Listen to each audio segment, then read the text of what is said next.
feels like we're moving towards a world where I like to coin things as true vision. And what I mean by true vision is exactly what I was talking about. It's like when I see someone on screen, I want it to be true to who they are in real life. And for example, it's like the Bryan Cranston in the Kevin Hart film. You know, people were so upset that Bryan Cranston was casted as a disabled person in a wheelchair when they're going, you couldn't, out of the 370 million Americans here, you couldn't find one disabled actor to play that role. And John and Joe, chime in. Are you guys more supportive towards that notion of true vision on screen? Absolutely. And let me go back to the Lulu Wang movie.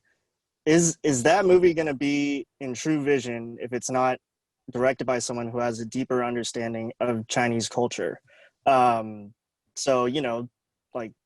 But let me throw it to you like this. What if you are a U.S. American and you are, let's say I'm white, let's say I'm Latino, whatever. You can pick whatever ethnicity that's not Chinese. Let's say I'm a historian on the Mao dynasty, and then I got signed on to write on that film, and someone looks at me and goes, sorry, you weren't actually born in the Chinese providence. You don't know what imperialism is. Sorry, I know that you have 30 years of history on it. It could be a Chinese presidential historian on the United States.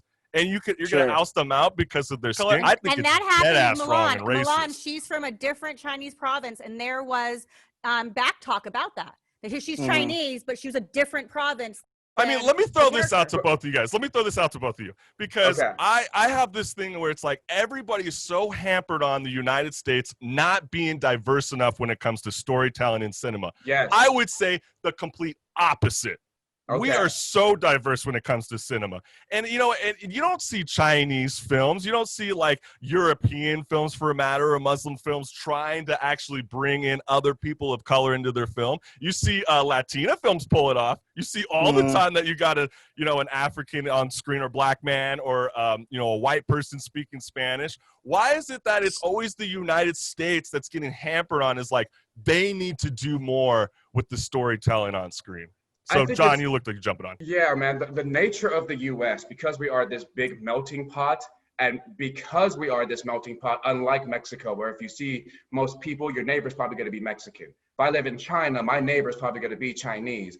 The significance of America is that we are so different. And because of that, the normalcy that we've seen throughout cinema is mostly white. You know, well, let me throw this at you, John, because you are a black man, and I would say that there's been a lot of black cinema only being represented in 2020. I don't see too many Chinese films, Joe. I mean, how do you guys feel about this? Because I get that. I think it's a great thing. There's a lot of great black cinema coming out in 2020, but it seems like it's being very hyper-focused on only one race. So does that really amplify the message of bringing diversity in film? And what would you like to see happen?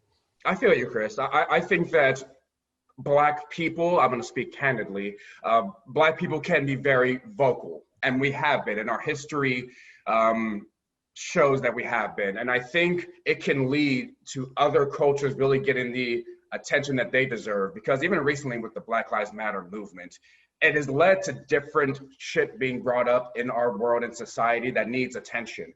And I do agree that when the conversation of diversity comes up, a lot of it is Black storytelling. I do believe there's room for and there's been a lot of white supremacy shows. I mean, the Boys that I love. I mean, it feels like it all got started with Get Out.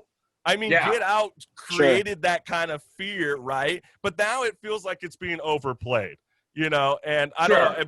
Like, I feel you, man. There are like shows on Netflix that's like Dear White Lovecraft Country that we're all obsessed with, right? It's all about white supremacy. It's like, oh, we're not the KKK, we're better wizards. Ooh, and then it just creates this more hysteria. And it's like, how are we supposed to bring diversity and more inclusion on film when we're just scaring people with film now?